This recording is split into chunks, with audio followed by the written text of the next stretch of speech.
We don't really have a self. The self is a construction of our minds. There actually is nothing there.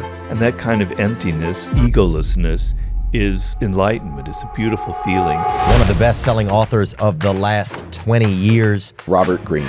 If you're dealing with your own weaknesses and your own emptiness inside, you're going to be drawn to people who fill that up. People's perception of you can almost become how you perceive yourself if you're not careful. Hey everyone, I've got some huge news to share with you. In the last 90 days, 79.4% of our audience came from viewers and listeners that are not subscribed to this channel. There's research that shows that if you want to create a habit, make it easy to access. By hitting the subscribe button, you're creating a habit of learning how to be happier, healthier, and more healed. This would also mean the absolute world to me and help us make better, bigger, brighter content for you and the world. Subscribe right now. The #1 health and wellness podcast. Jay Shetty. Jay Shetty. The one, the only Jay Shetty. Hey everyone, welcome back to On Purpose, the place you come to become happier, healthier, and more healed. Today's guest is one of your favorites, someone who's been on the show before. You absolutely loved our first episode together, and so I had to have him back. He's also one of my favorite authors, someone that I've been rereading recently, especially when I fell out of love with learning, and I'll tell you about that in a second. Today's guest is Robert Greene, the author of the New York Times bestsellers, The 48 Laws of Power, The Art of Seduction, The 33 Strategies of War, The 50th Law, Mastery, The Laws of Human Nature, and most recently of the Daily Laws. I am so excited to welcome back to the show, Robert Greene. Robert, thank you for being here. Thank you so much for having me, Jay. Thanks for that great introduction. Of course, grateful to have you back in the seat. And as I was just saying to you offline, over Christmas, I spent last year touring. I was on stages. We did nearly 40 cities across 90 days. My book had come out. I was really pouring out externally. And whenever that happens to me, I always kind of, after that, get a feeling of, I need to grow again. I need to learn again. I need to nourish myself. And I really believe that last Christmas, the Daily Laws of Power became my daily read. And I have recommended it to so many people. My wife started reading it. My closest friends have started reading it. And it was just such a great book for anyone who's either stuck with reading, someone who's kind of like not sure what to read, someone who's trying to figure out their direction in life. The Daily Laws of Power is a great starting place, I'd say. Thank you. Thank you very much. And I've always been a fan of your books. And you sent me this beautiful limited edition version, which I'm getting to show off on the show. But the 48 Laws, what a phenomenal book. So thank you for being such a big part of my learning journey. For having me. You're a rock star, but what a tour you've been. I've never been on a tour like that. That sounds like fun. It was fun. It was fun. We went to Sydney and Melbourne and Brisbane. Oh my God. We went all over India. I went to Dubai. I went to Amsterdam, jealous. Paris, Berlin. It was phenomenal. Like, it was amazing. Would you consider yourself more of an extrovert or an introvert? So that's a great question. And I'm going to let you define the two for me because you'll probably have some wisdom to share with us. I energize alone, but I enjoy connecting with small groups of specific people. So I assume I'm overall an introvert, but 99% of people would say, Jay, you're an extrovert. But if I was in a big group of people, I would find the one person who I share values with to have a deep conversation. I wouldn't be milling around introducing myself to everyone. So if that makes any sense. But do you need to be alone? Do you feel... I crave alone time a lot. Yeah. Yes, a lot. So you're a mix. Yeah. You're a mutt. Ambivert, yeah. Yeah. If that's what it's called, yeah. Ambivert. yeah, Okay. yeah, exactly. Yeah. But I have so many questions for you, Robert, that I want to Go dive ahead. into. And I'm really coming to you with questions that I know a lot of my community and audience repeatedly ask. And I think you're specifically positioned to answer a lot of these. The first one I have is, one of the biggest things I get asked is, Jay, how do I deal with negative people? How do I deal with negative people in my family? How do I deal with negative people in my friend circle? How do I deal with negative people at work? In close, intimate circles, I feel a lot of people feel they're dealing with negativity. Well, it all depends on the details, the kind of negative person you're dealing with. There are several kind of ways of looking at it, some kind of micro and some kind of much larger. The larger picture is we all have negative traits. We all have dark traits, right? And so you kind of, if you have this idea that it's just human beings are like this, it's like a flower or a rock or a tree, it has its nature. I just accept it. I accept people for who they are, and I deal with them on that level. I don't judge them, etc. Now, of course, when you're dealing with negative people, it can be very difficult because negative people like to stir up a lot of drama around them. And that's the kind of power that they get. They like the attention that they get from making people upset, from pulling on your emotions, right? So you have to have this kind of larger look at them where it's not about me, right? They're dealing with their own issues, their own problems. There's a history behind it. It could be their parents, it could be their family, it could be their spouse, their children, whatever. And they're venting it on me in this particular moment, but it's not personal. I tell people, don't take everything so personally, right? But then, so there are all these different levels, and it all really depends on the specifics because a lot of people come to me for advice. But a lot of times you're enmeshed with a negative person, like it's your boss, it's your spouse, et cetera, and it's very difficult to do what I'm talking about, right? And so you have to try and get a little bit of distance from them. You have to be able to say to yourself, they're not me, right? They have their own problems. I'm separate from them. The sense of being separate from them is very liberating, right? So they have issues and they're trying to drag me into it and they're trying to drag me down. But I'm not them. I have my own life and I'm not going to get involved.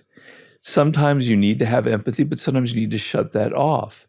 And so the best thing in life, though, is that's why I say there's just so many angles to approach this from, is if they're like a deep narcissist, and that's probably the most common type of negative person you deal with in the world today, and we all have come across this. The power that you have is to recognize people like that before you get involved with them and to not get involved with them, right? And so they have signs, things that you can pick up in advance.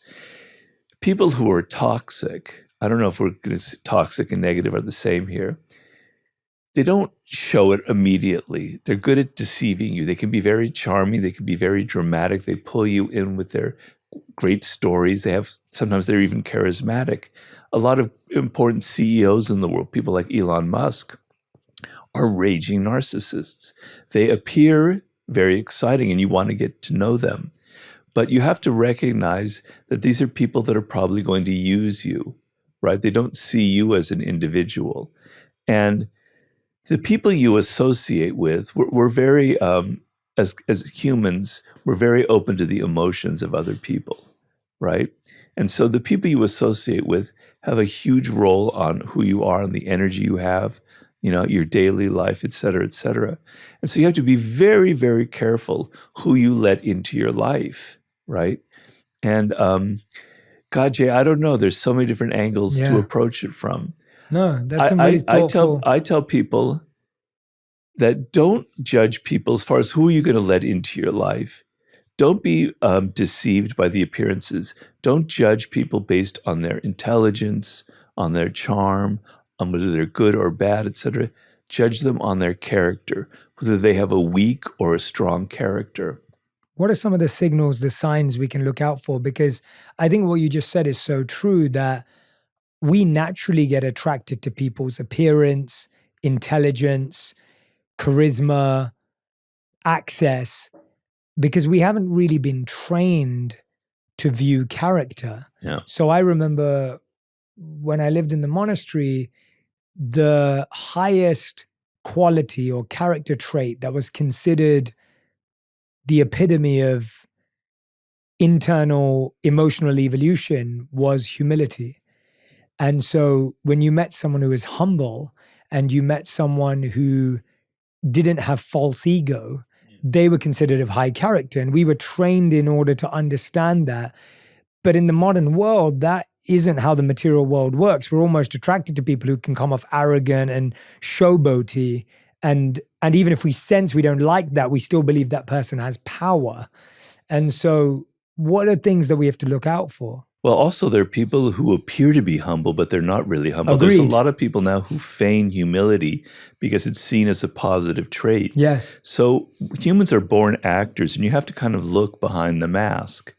So I tell people, I view it as strong or weak character. A strong character is a person who can take criticism, right? Who can work with other people, right? Who can deal with stressful situations, who can handle responsibility. And if there's something goes wrong, they take, I am to blame for it. They don't look at other people. There's somebody you can rely on. You lean on them, and there's something there to lean on. You can rely on them in situations. A weak character is somebody who cannot take criticism. That is probably the number one characteristic, the worst trait, I think, in people, and a definite trait of negativity, is somebody who can't take any kind of criticism, right? They're so defensive. So that means they can get away with anything. They can say anything they want, and there's just like a wall, a shell around them, right?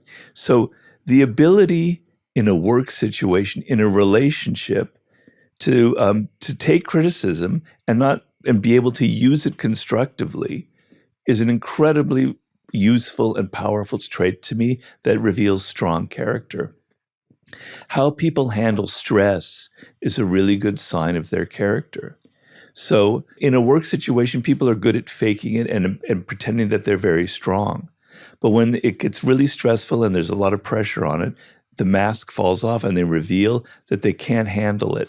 They're too weak. They're reacting to everything. They can't get out of the moment. They're so impatient, and fragile. And so the ability to handle stress shows that somebody has something strong inside of them, right? Mm-hmm. How they handle power, right? So when people are kind of climbing up the ladder in a group or in a job, they generally try and pretend like they're with the group. But once they have power, that all falls off, and they can become abusive, and they feel like they can get away with things that they couldn't get away with before. They treat people below them miserably, etc. So when people have power, how do they handle it? Are they responsible? Do they suddenly become somebody different, or do they maintain the character that they had beforehand, right? What kind of partners do they choose? Do they choose a spouse, a husband, a girlfriend, etc., somebody that they can push around, somebody that's inferior to them so that they can feel better about themselves? How do they look when they're playing like a game or they're in outdoor activities or something that has nothing to do with work? Are they so competitive they have to win at everything, even when it's like outside of that kind of environment, These are kind of traits that help me sort of judge a person's character.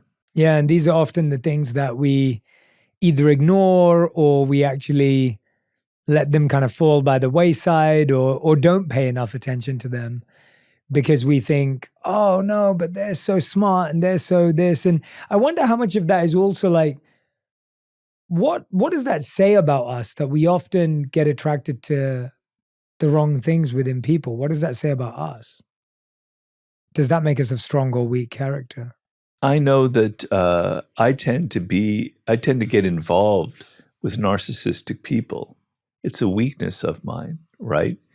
And maybe it's because of my upbringing, and maybe it's because I feel a kind of emptiness inside of me, and that their charm and the attention that they pretend to give you is kind of enchanting or casts a spell on you and it draws you in. Yeah, so if you're dealing with your own weaknesses and your own emptiness inside, you're going to be drawn to people who fill that up. Or you're going to be drawn to causes and charismatic leaders that pretend to give you a purpose in your life because you don't have a purpose, but they have it for you, kind of thing. So a lot of it has to do, with ourselves, and we're attracted we're even attracted to negative people. And there are people who have patterns in their life where they deliberately choose the worst kind of person for them, right? And over and over and over again, because at least that makes them feel alive. At least the pain of it, gives them a sense of something dramatic. And so they deliberately bring on that kind of pain. So it's complicated. Yeah. When you said that often we feel an emptiness inside, and you were saying maybe because of your upbringing, you felt that emptiness inside as well. Have you tried to fill that emptiness, or is there another solution? Well, to me, it's why I wrote the book Mastery. The way I fill my emptiness and how I've done it since I was a kid is through my work and through my ideas and my thinking and how I'm constantly looking for new thoughts and new ways of looking at the world. So I find that if I didn't have my work as kind of, some people think of work as something that you just have to do, right? It's just a way to get money. But for me, it's a way to feel like I'm a human being, that I am who I am. I was destined to write these books, and it gives me every day I wake up and I know this is what I need to accomplish, et cetera, et cetera. And so that's why I read so many books. That's why I'm so intrigued by ideas. That's why I'm writing a book right now about a subject that very much captivates me, because it does feel that inner kind of emptiness. But on the other hand, as someone who meditates and practices a form of Zen meditation, there is a purpose to emptiness, right? It's not necessarily good to be always having to fill things up in your brain, like you're just pouring food into your system.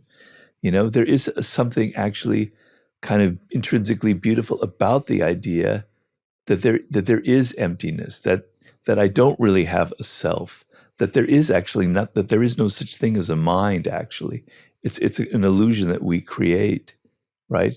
It's something something through words that we have. So that sense of emptiness, that I don't have an ego, or that I'm confronting the world and I'm just hearing and seeing things as they are, is actually a beautiful thing. So I have to kind of struggle against this idea of always having to fill myself up. What's something you were saying you like observing humans and humanity? What's something that you've observed about humans over time that surprised you? Well, nothing really surprises me, because I read a lot of history and I see that things just keep repeating over and over and over again. I know, though, since I had my stroke and since I'm physically weak and there are things I can't do anymore, I've actually noticed that people respond to me differently, and it's actually very positive. So sometimes I can be very negative about people. That's kind of my inclination. That's how my mind tends to work, which is not necessarily a good thing. We all have these attitudes that make us look at the world a certain way. I tend to have a negative bent towards human nature. But I must say, people have been very, very kind to me since I've had my stroke. And it's sad that you have to have an accident like that to be able to perceive it. But I've seen another side where everyone wants to help me. They kind of empathize with the fact that I'm a little bit helpless in these situations. And it's also made me kind of feel differently about other people who have disabilities or things that they can't help in their lives. But the sense of I'm a little bit helpless and people are really eager to try and help me actually is something that has kind of surprised me in a way. Yeah, I liked what you said there, that it's sad that someone has to go through something for us to then show that sides of ourselves, which means that it's always there. It means that it exists inherently within us. Yeah. Do you think it's because why do you think that is? Why do you think that is, that if it's inherently there, we don't display it at all times to all people? I don't know. I mean, we're all born with a capacity for empathy. It's something that interests me a lot, because the feeling that I'm connecting very deeply to another person, let's say my wife, etc., is a very overpowering emotion. It gets me out of myself, and I'm seeing the world through her eyes. as opposed to me always projecting myself onto her. It's a very moving experience. And sometimes you go to a movie and you find yourself getting inside the characters, you're getting outside of yourself, and you're feeling this empathy for them, you're identifying with them. These are all very powerful emotions, right? And we all have the capacity for that. But the world we live in is actually a machinery to deaden those emotions, that sense of empathy, right? It's just put so much emphasis on ourselves, on our individuality, on who we are, our needs, the attention that we want, that we deserve. We're so focused on ourselves that natural feeling of wanting to get inside of another person. And it's very strange, Jay, because if you think about it, our inner lives are actually quite boring. The same thoughts repeat over and over and over again, the same emotions, the same preoccupations, the same anxieties. And other people, they're so different. They have their own worlds, right? It's like traveling to another country. So we should actually be much more oriented towards other people. We should have a natural interest in their world because it takes us out of ourselves. It's like therapy. But it's been deadened by so many things in our world, by social media, by the pressures we're under, by just modern lifestyle. And so that empathetic muscle that everybody has is kind of atrophying. And yet there'll be moments where it kind of sparks to life and you feel like, God, I want that. I want more of that in my life, more of that in my world. How do I get it? What would you say is your most repeated thought on a daily basis? Like, what do I need to do today? What's on my schedule? Yeah. So like I'm meditating in the morning and I'm trying to empty my mind and I'm going into what's known as a koan, right? And then these thoughts keep bubbling up and they're so annoying and it makes you aware of of the machinery of your own mind. And so to answer your question, it's always like, oh, did you remember that you have to call this person this afternoon? Did you remember that you have to change that reservation? Do you remember that you have to do this, that, the other? Scheduling things.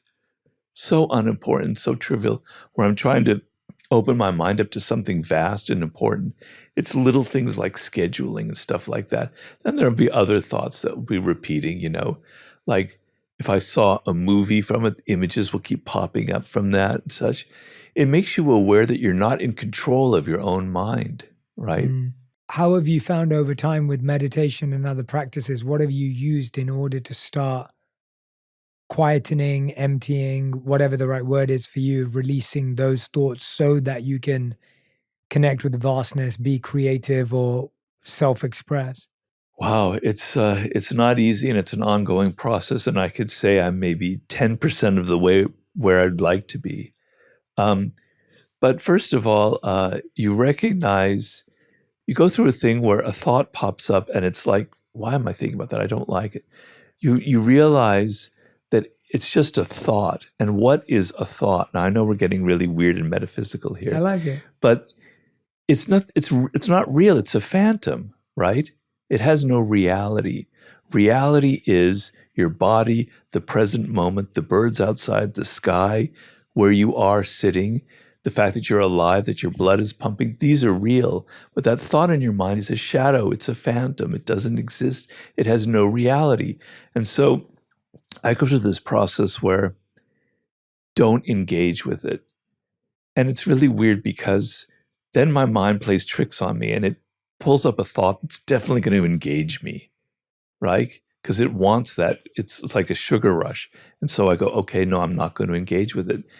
And it made me realize as I went through that process that this is what social media is based on. Social media has mirrored the human brain on a large scale. We have thoughts that are designed to grab our emotions and make us think about them repetitively over and over again, compulsively, right? And there's probably a purpose behind that. But social media is actually a genius at that, at putting up things up there. They're going to engage our emotions, so we have to pay attention.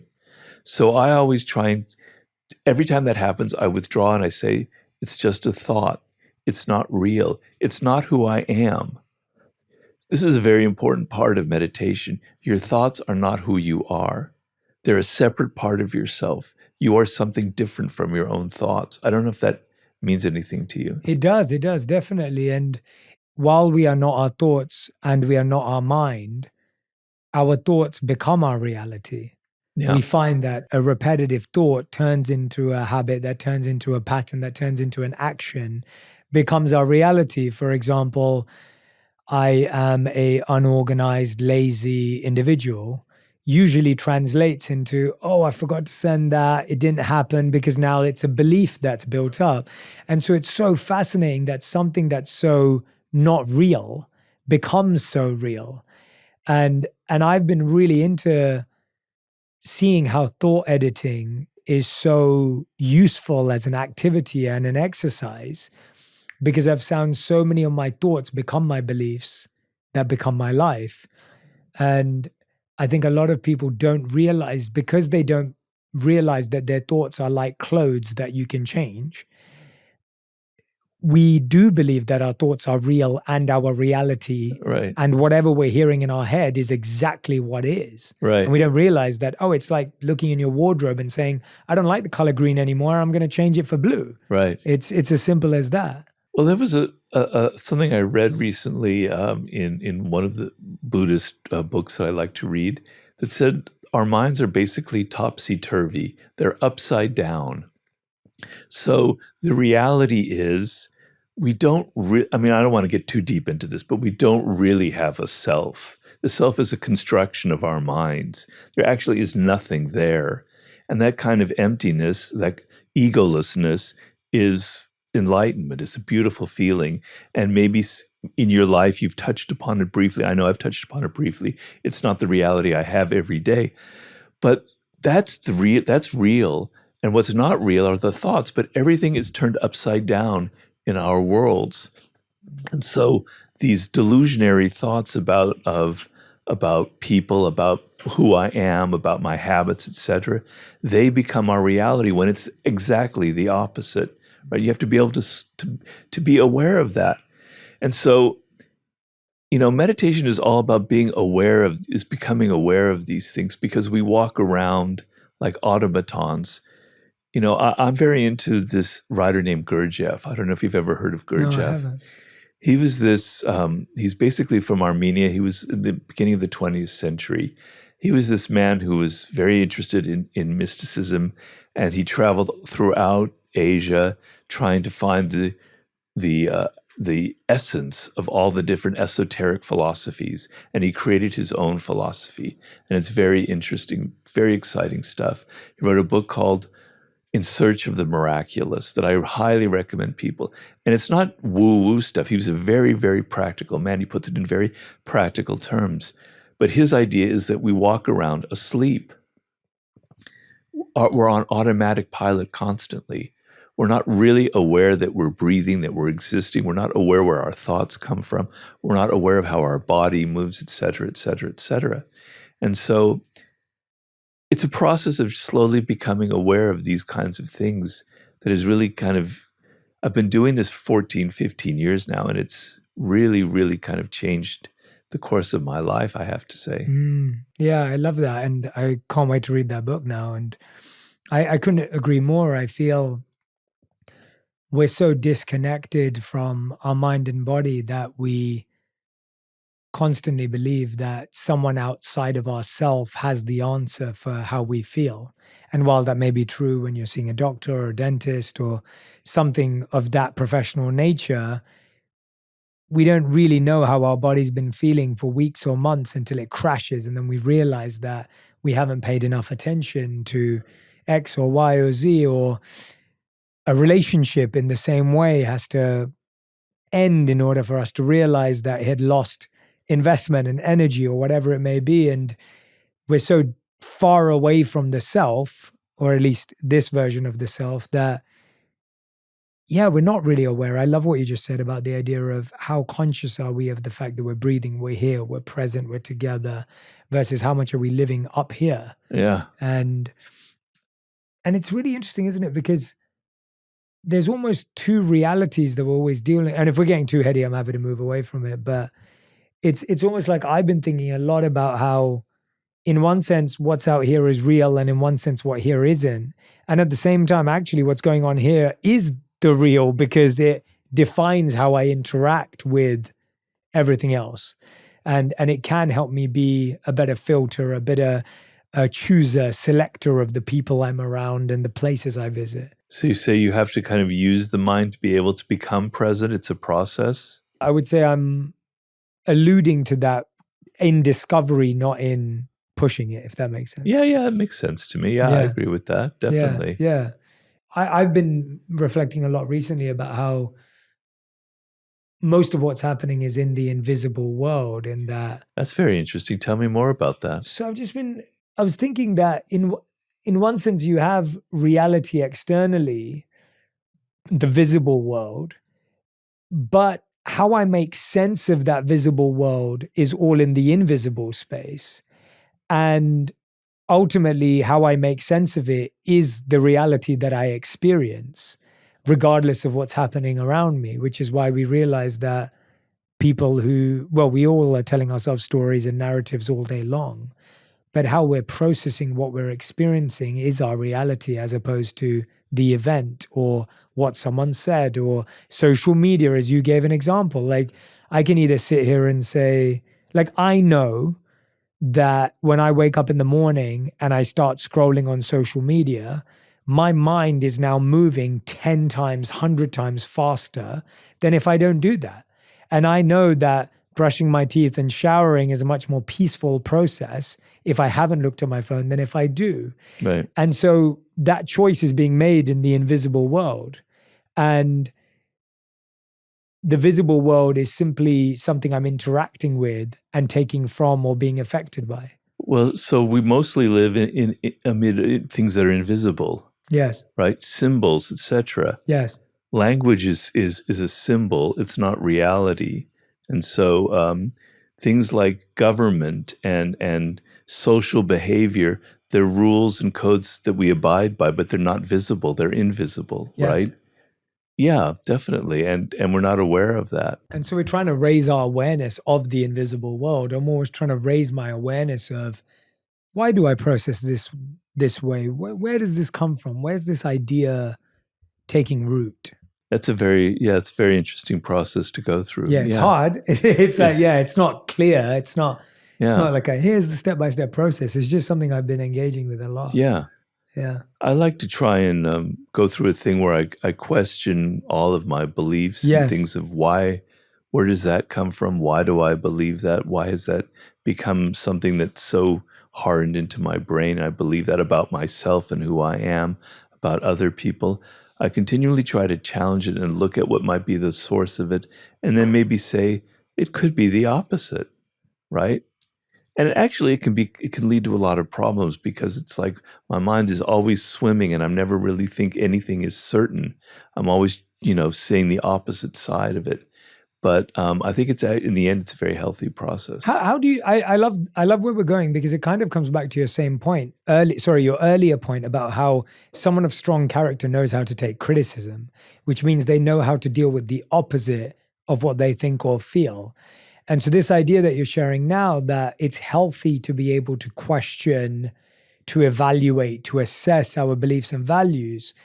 But like you said, it's one of the hardest things to do, because you get into a space of uncertainty, you question your identity, you lose a sense of direction. How do we question ourselves without losing ourselves, and actually realize that that is the process of discovering and building ourselves?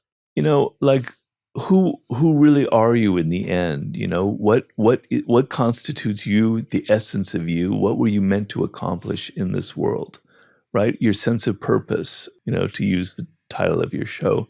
What is it that makes you an individual, makes you unique, that you alone are meant to accomplish in life?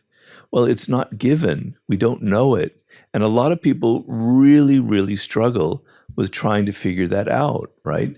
Because they've been programmed by their parents, by their siblings, by the culture, by their teachers, to say this is who you are, this is what you should believe in, this is what you were meant to accomplish in life, this is what's cool and what's not cool, okay? And so you have to question yourself. You have to say, is this really who I am? Am I really interested in this subject? Am I really interested in this kind of person, in getting in a relationship with this kind of person? And so question yourself on that level. You're getting at a deeper and deeper core of maybe who you are at essence. You're cutting away all of the social stuff that has been foisted upon you, that it has nothing to do with you, right? So in some ways, you're kind of a mystery to yourself, and you're sort of trying to solve that puzzle. And you have to ask these questions. Is this something I'm actually really interested in? Is this an intrinsically important thing to me? Or is it something that's in the culture or something that other people have told me? And questioning that over and over and over again is not to lead you into this abyss where there's nothing real. It's to get you closer to who you are, to what really matters, to what that essence of you is, to what you were meant to accomplish in life. And once you reach that inner kind of gold, then you have a degree of certainty. Mm-hmm. So I knew from a very young age that I wanted to be a writer, right? I had a struggle to figure out what kind of writing I wanted. But knowing that that's who I am, probably about at the age of 8, it allowed me to go, I'm not interested in that. I don't want to do that. This isn't important. Why am I following this career path? Why am I wasting my time here? And then, so knowing that kind of core, you don't have to keep questioning yourself. So I'm never going to question myself. Why are you a writer? Why are you writing books? You should have been a pop star. You should have been a rock singer. You should have written poetry. You should have been a lawyer. No, I'll never go there because I have that firm ground beneath me. And that's what your questioning is supposed to lead to. Get to the essence of who you are. And once you're there, you have a degree of certainty in your life. Yeah, it does. It does. And I feel like a big challenge, something that I've been thinking a lot about lately, is a big challenge of where that comes from is because we care so much about what people think, and we're scared of being an unsuccessful version of ourselves because we'd rather be a successful version of what someone else wants us to be. Yeah. And so we're scared of being an unsuccessful writer if we could be a successful accountant. We're scared of being an unsuccessful artist because we'd rather be a successful tech person, whatever else it may be, fill in your blank. And because what we think people think of us has such a strong hold on us that we can't pivot to our passions, we can't maneuver to our purpose, we can't accept that maybe I'm not what this person wants me to be.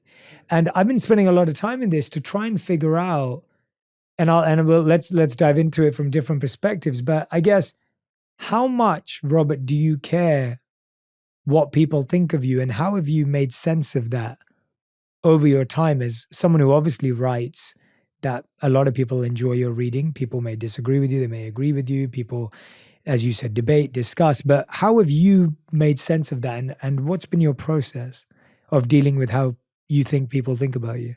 There's how people think about me who know me personally, and there's how people think about me in the social realm who don't know me personally and who have an idea of who I am, which is often very different from the reality. But naturally, as a human being, I care that people understand that I'm a certain way, that I have a certain character, that I actually love jokes and silly bathroom humor, and that, I like stupid movies, and that I'm not always, reading heavy philosophy. My wife can tell you all about this childish side of my personality. So, it's always been important to me to feel kind of authentic and sincere. And I've always hated, and it's probably why I wrote the 48 Laws of Power. I hate people who are pretending to be something that they're not. Deeply, deeply wounds me, and I don't know why. I don't know why it's been like that since I was a child.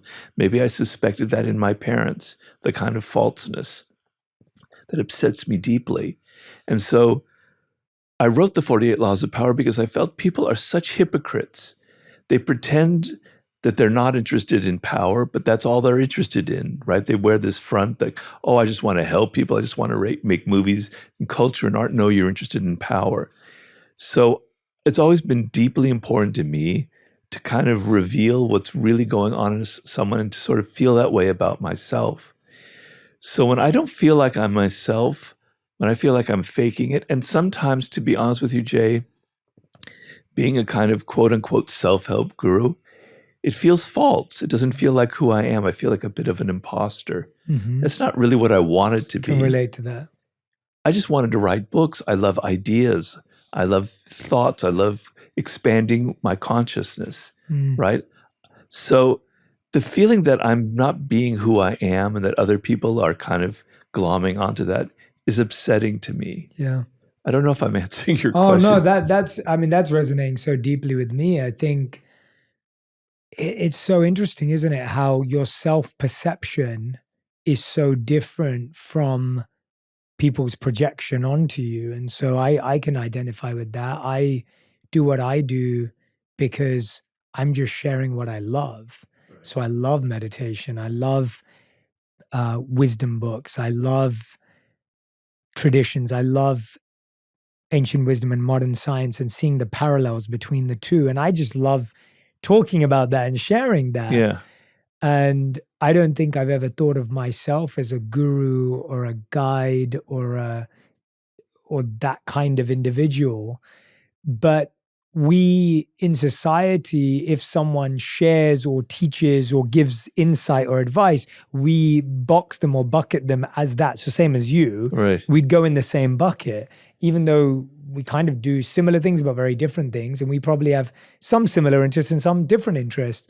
And it's interesting how there isn't a space. Like I often say to people, I'm just trying to be everyone's spiritual friend. Like that's my goal. Like I'm that guy who's introducing my friends to cool things that they may not have come across, whether it's Eastern spirituality or wisdom or whatever it may be. Like I'm that guy, and that's all I want to be. I don't want to be anything else. Right. But it's hard when you almost get put on a pedestal, even though you didn't ask for that or didn't want that. Well, people's perception of you can almost become how you perceive yourself if you're not careful. For sure. You know? And so that's why I keep coming back to myself and going, is that really who I am? Yes. I don't think so, Robert. You know?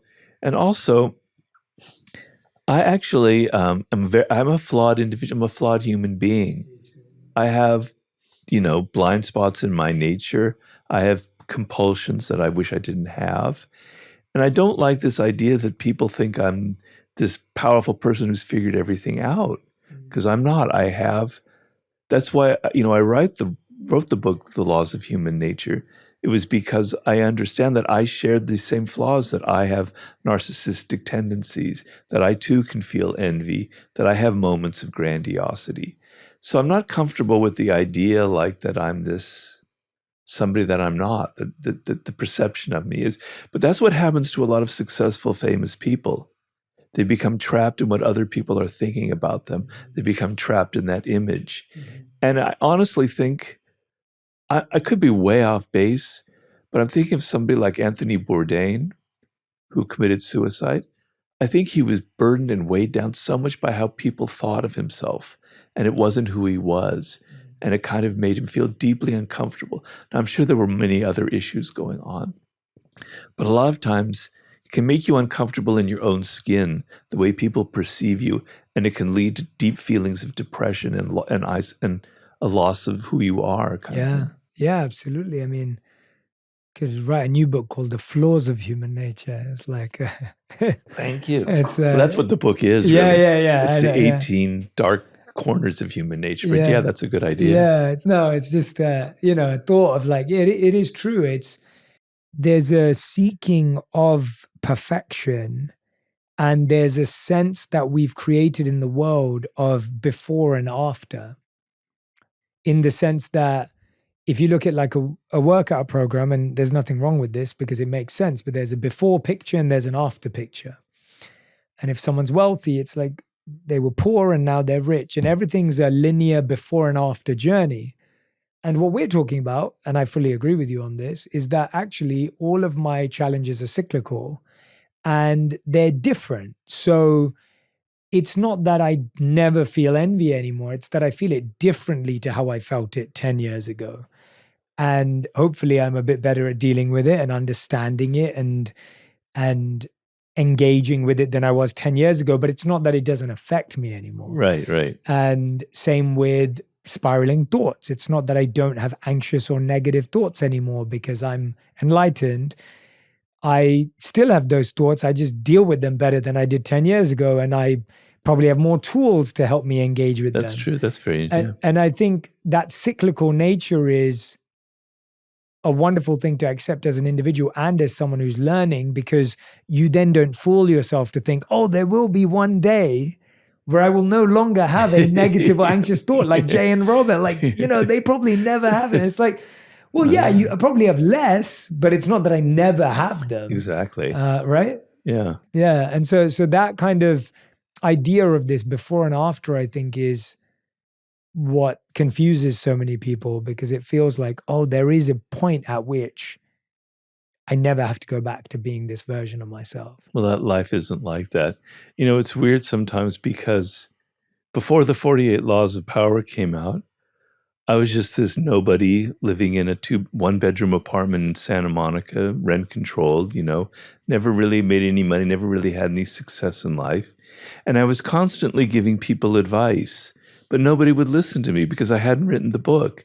And suddenly the book comes out and I'm supposed to be a different person.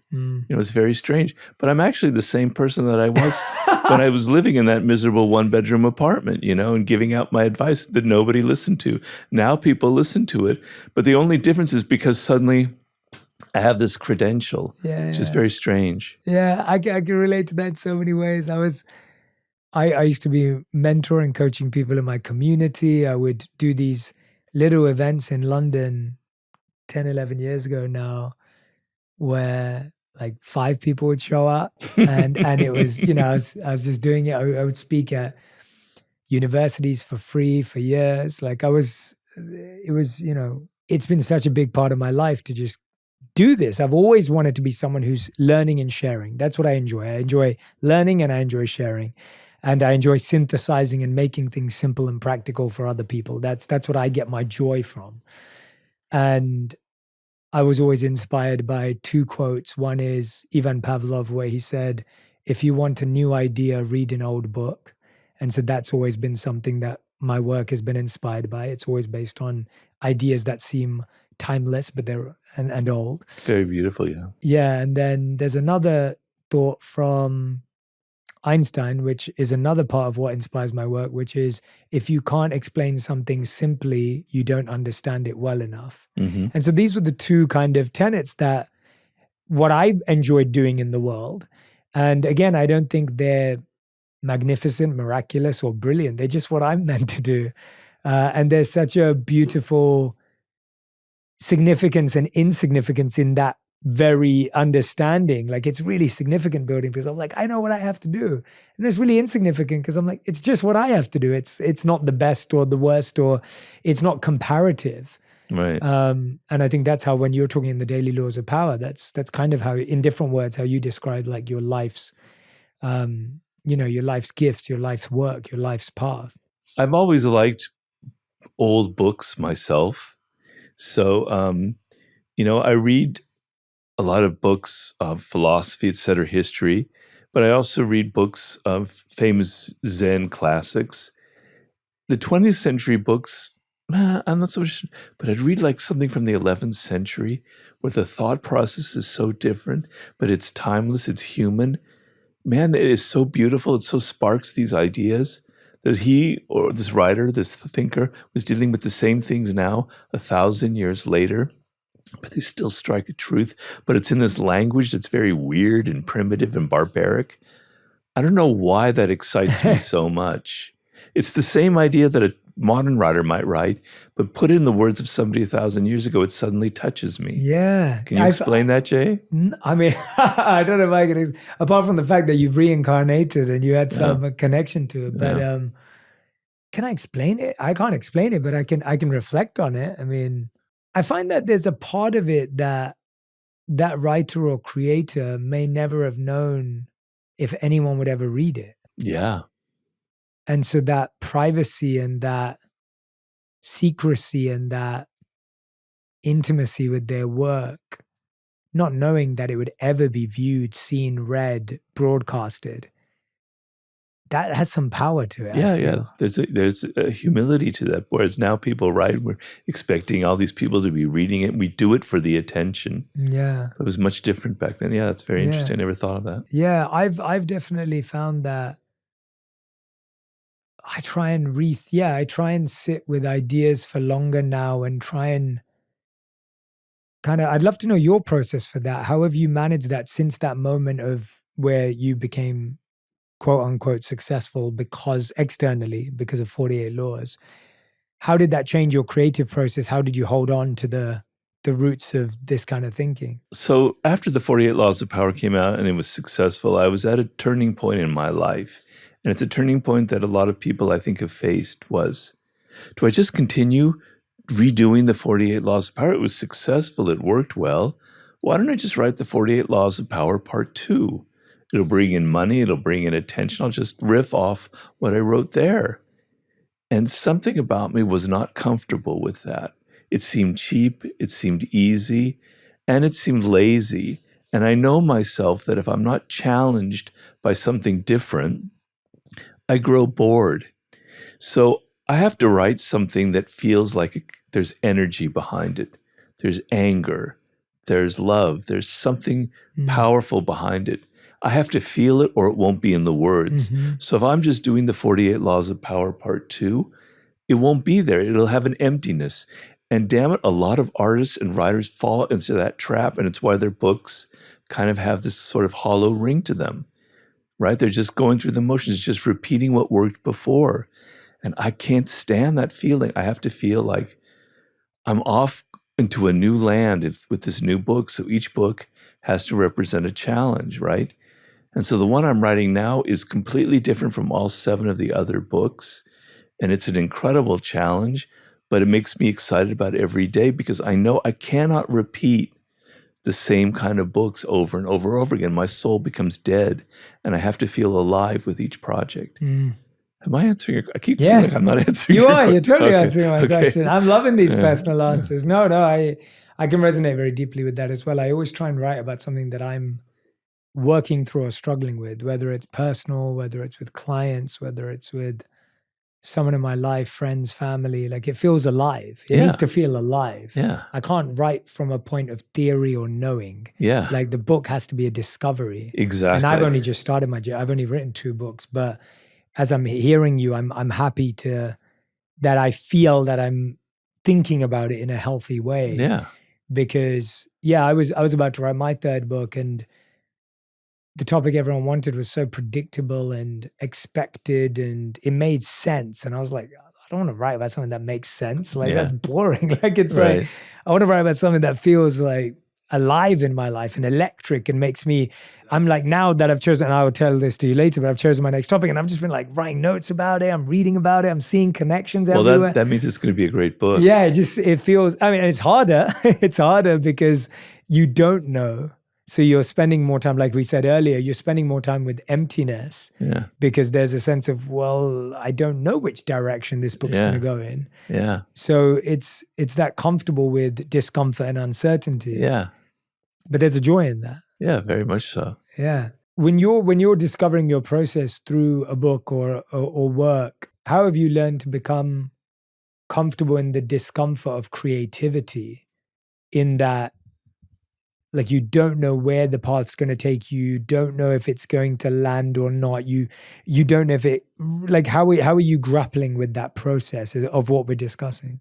Well, it's very strange because I'm dealing with it right this very moment. I'm writing something that's driving me crazy. And it's this, and the very subject I'm writing about is about what I'm going through. So I'm writing it, this is in my book on the Sublime, and I'm writing about the concept of the daemon. Are you familiar with that? Mm-mm. It's the idea, it's an ancient Greek idea, but it's in many other cultures, that we have a second self, that there's a voice inside of us that is guiding us to something higher or better, but it can also lead us to something lower and worse. It can be demonic, which is where the word comes from, or it could be something. And Socrates had his daemon. There was a voice inside of him. And it always just said, this is the right way to go, or this is the wrong way to go. Nothing more than that, right? And so when I'm writing, it doesn't feel right. Mm. It's driving me crazy. And I'm going through this right now. It doesn't feel right. It doesn't resonate. It's not truth. It's not real. You got to start over. You got to do it again. And in the back of my mind, I'm thinking, God, I've lost it. I'm getting old and I just don't have my mojo anymore. But then I realized I've gone through this like 85 times, every single book. It'll come to you. It'll come back. It isn't right because it doesn't feel right. It doesn't resonate. It doesn't have a reality to it. So I have to go through this process where I write something and it excites me and it interests me and it just flows out of me, as opposed to like I have to pull every word out. And so I learned to trust myself that eventually I'll figure it out. But each time I hit that wall, I go, this is it, Robert. You're finished. The book isn't going to come out. You're done. The wells are dry, you know? Yeah. So. That's so interesting. I feel like that is every creative's journey. Like it has to go through that. The wells are dry, as you just said, that kind of experience of, that's it. It's over. There's nothing else coming out now.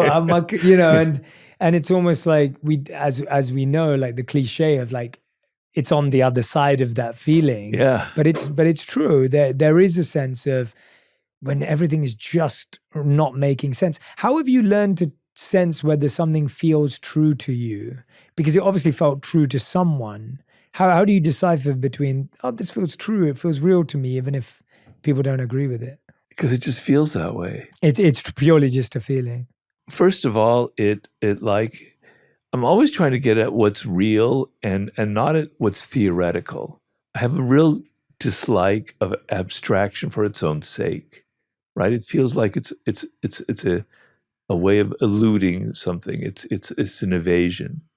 I want to get at the core and the reality of what I'm trying to write about. And so when I get it, I feel it, and I know that I've done that. And I have the reader in my mind, and I know the reader can connect to it. It's going to have a personal appeal. Whereas I have a tendency to be abstract and professorial and theoretical. I cross all of that out. If you saw my notebooks, 95% of it's crossed out, and I don't let the public ever see that side of me because I don't like it. I want my books to feel like I'm hitting something that's actually truthful and real that people don't like to talk about, kind of thing, you know? So right now I'm writing about what is our self? What is the sense of self that we have in our world? It's a very limited idea of the self. We have a very limited idea of our consciousness. We have a very limited idea of what it means to be a human being in the 21st century.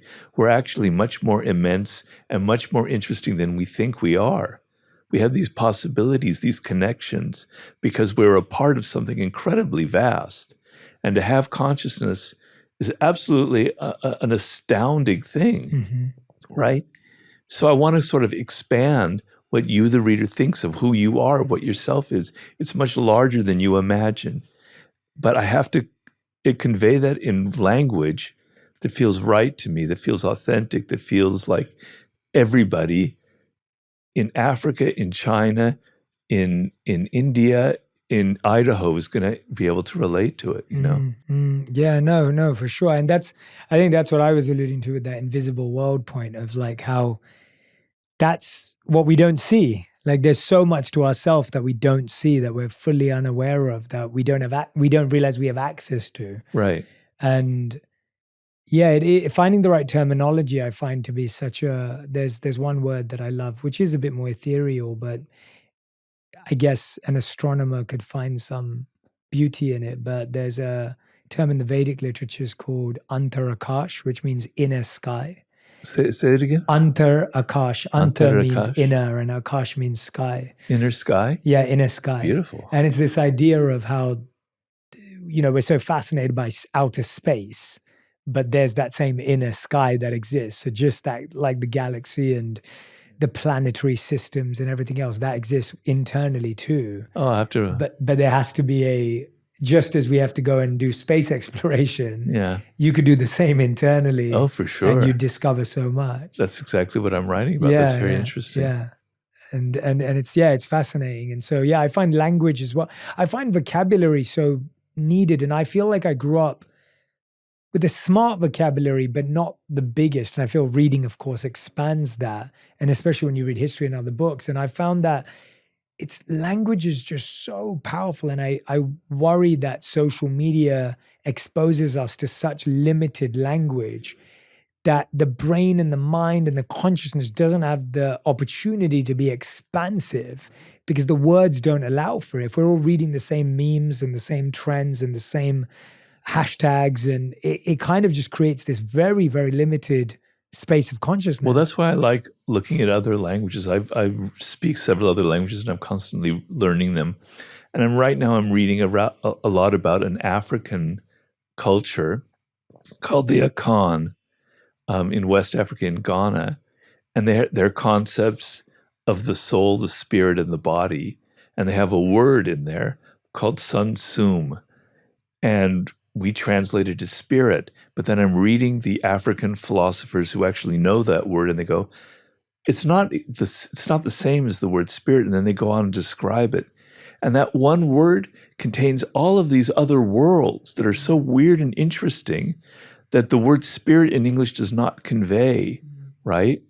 And other languages have that sense. And so language can have that possibility where it opens up. It's not just this one track meaning. It has other valences, other possibilities to it, right? And so, yeah, we're kind of deadening our language in a way. And, if you study like other cultures, Eskimos had like 1,000 words for snow, and we have one word. Russians have like 40 words for the color blue, and we have one word, kind of thing. As the language gets smaller and smaller and more uniform, our thoughts become more and more limited and uniform. So to hear a word like inner sky, it opens up all these other ideas in your mind.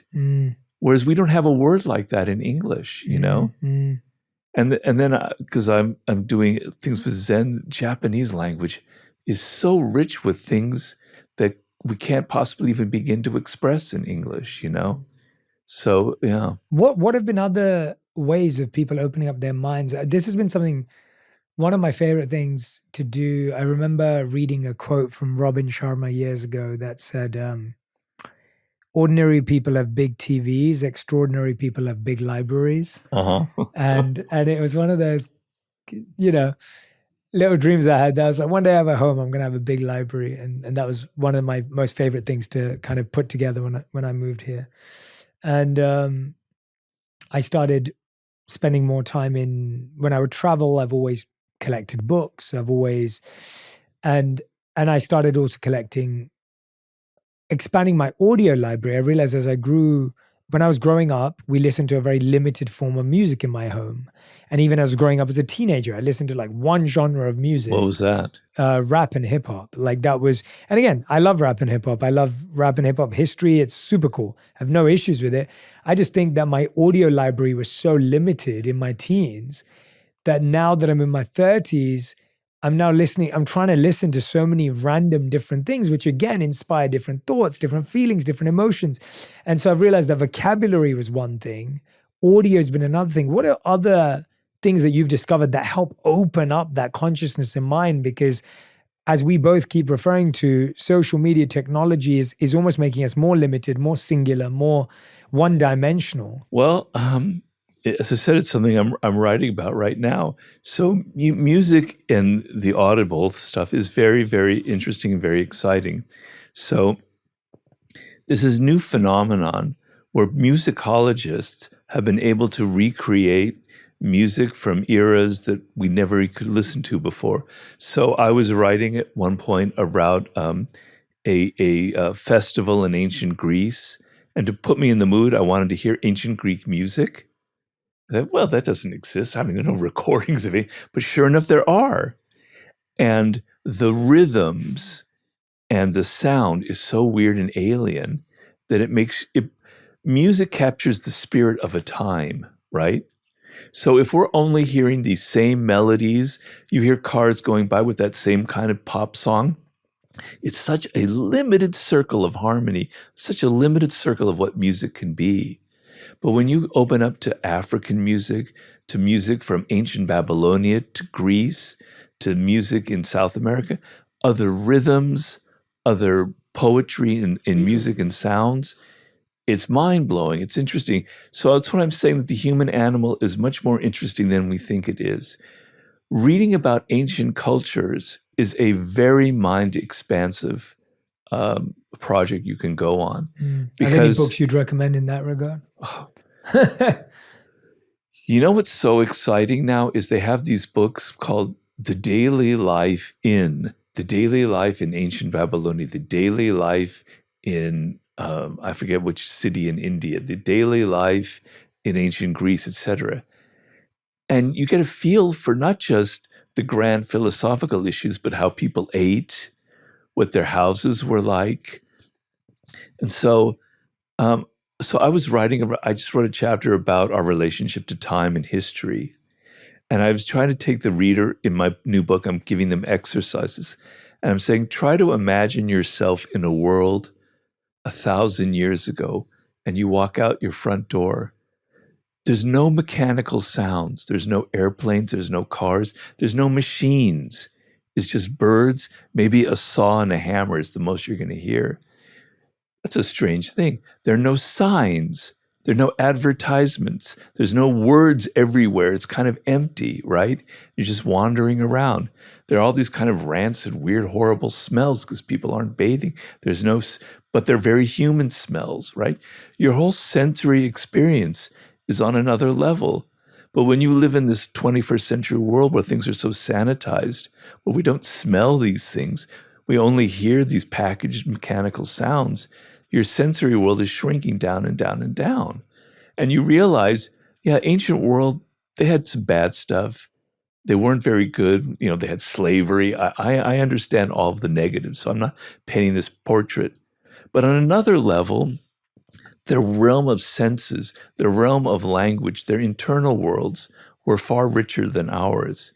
And by connecting to that, by reading these books, not just the daily life thing I said, but actually text from those times. As I was mentioning, when I read a Zen monk from the 11th century and the different thought processes, it opens my mind to a different way of thinking, to a different way of accessing reality. But I'm reading a lot about Aztecs because I'm sort of obsessed with the Aztecs. I don't know why.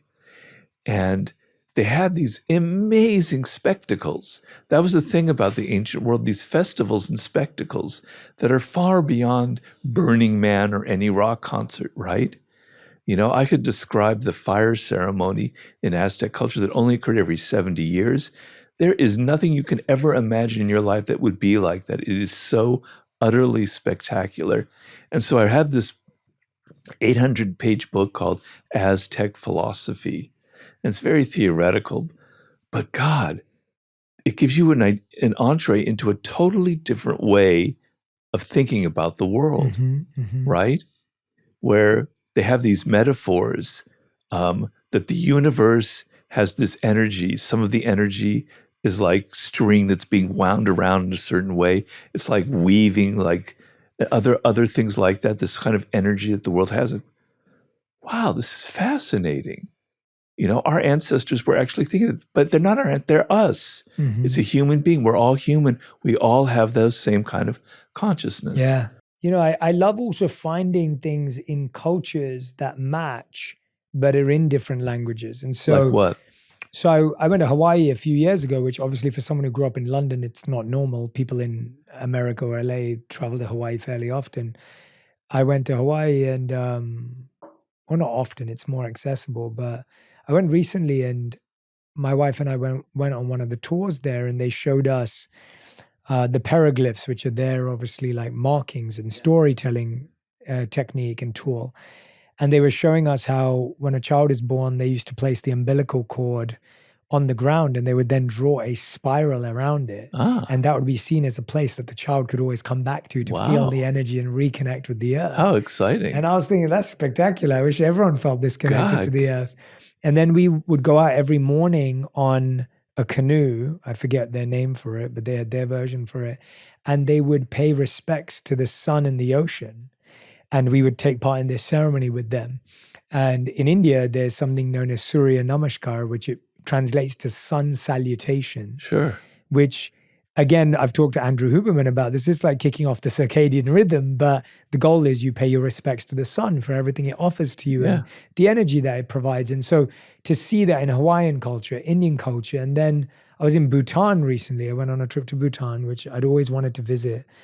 And this is a culture that really feels like you're going back in time. Like you walk out there and it feels like what you just described 1,000 years ago. Where is Bhutan? Is it near Bhutan is Pakistan? landlocked between India and China. India and China. So right in between. It's where they're having their tensions, the kind of wars that's going on a little bit. Or Bhutan doesn't have a war, no. They don't even have a military. It's not part of their culture. Wow. They believe in, they're a Buddhist nation. Is it a Buddhist nation? Yes. Ah.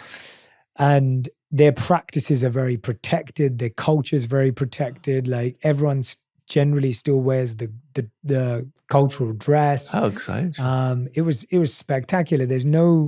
There may be a couple of these now, but until very recently, there's no malls, no cinemas, no restaurants, like completely. Yeah. And it's beautiful because it's just hills and mountains. They believe that the forest will always be 70% of the landmass because they believe they're sacred. You can't trek up to or ski on any of their mountains because they're sacred. They protect them. So there's I almost felt like what you just said. There's no signs. You can't hear anything. There's no machinery. Like it really does feel like that. Yeah. And we all of us who were there experienced this sense of slowness that you don't experience anywhere else. Not in a bad way. The mind, the gravity almost of this space was really, really powerful to experience. That's very exciting because, you can go out into nature, into the mountains, and you can feel that. And you can feel like this is what it was like 2,000, 100,000 years ago. But we don't have that feeling with human things because every city has its Starbucks, its malls, its generic culture that we've transported throughout the world. So to have a place where you can actually go back in time is fantastic. Mm-hmm. But I wish it wasn't so far away. Yeah, it's fine. It's worth visiting for anyone who wants to. It was a really special trip. But you're right. The generic culture is the right word. Actually, there's every street looks the same. Every area looks the same. I know there's a lot of passion behind local businesses, and it's healthy. People want to support local business. We need more of that because the generic culture really takes away from, like you expect. I mean, I was in India just recently on the way back, and it's like there was a Tim Hortons like right there. What? A Tim Hortons, which I think is like popular in Canada or somewhere Never like heard that. of it. Is it popular in the US, Tim Hortons? No, it's Canada. Or my wife was telling me about it, but it was just one of the. It's and then there was a Starbucks, and then it was the same, the same thing. And I was like, I'm in India, like I know. like I don't not expect it, but it's the generic. That's what's made the brain so dull. It has. Yeah, we're becoming homogenized. I mean, I like going to countries like Mexico because there's still pockets in Mexico where you can feel something of a very different culture. It's only in small little areas, but it's very exciting. It's nothing like Bhutan, but you can still get it a little bit, Yeah. Robert, it's been such a joy talking to you today. And as always, I love how we just get lost. And this is what I wanted. I was craving a authentic, real connection of where both of our minds were in this moment. Okay, yeah. But I want to end with a few solid, fast-paced questions. We call this the Fast Five. And I probably did it with you last time, so I'm going to change it up this time for you. I hope my mind is fast enough to keep up with you. So you have to answer the questions. It's more like the final five. You've got to answer the questions in one word to one sentence maximum. So, Robert Greene, these are your final five. The first question is, what is something you had wished you'd learned earlier? The piano. I mean, I know you were probably thinking about that's beautiful. Something about life. But I love music, and I wish I had learned the piano when I was young. Do you still play? Do you play now? No. No, okay. Second question. What is something that you used to be sure about, but that you now are less sure about? I guess a sense of right and wrong, or good and evil. Mm-hmm. When I was young, I had a very strong sense of it. That's a great answer. And now I'm not so sure about what it is. It's a great answer. Question number 3. if you could go back and live in any age, I'm thinking you're going to say the Aztecs, but where would you like to go and where would you want to live and what would you ask? I would go back to the Paleolithic era and our earliest ancestors because I'm fascinated by their world and what they were like. So the Paleolithics, 20,000 years ago, okay? And I would like to know about their religion, their spirituality. I'm interested in origins of human consciousness. So, Have you read any books on that? Yes. What would you recommend if someone's... It's a subject that I was just, my last chapter I was writing about. Wow. The origin of language is the origin of human consciousness. Wow. It's the same time that there were the cave paintings, right? The famous cave paintings in France, but they're all over the world, Aborigines, etc. And that was the beginning of symbolic consciousness. Yeah, there are all sorts of books written on that subject. Amazing. Question number 4. If you could have 3 people over at your dinner party, any 3 people you choose, living or dead, who would they be?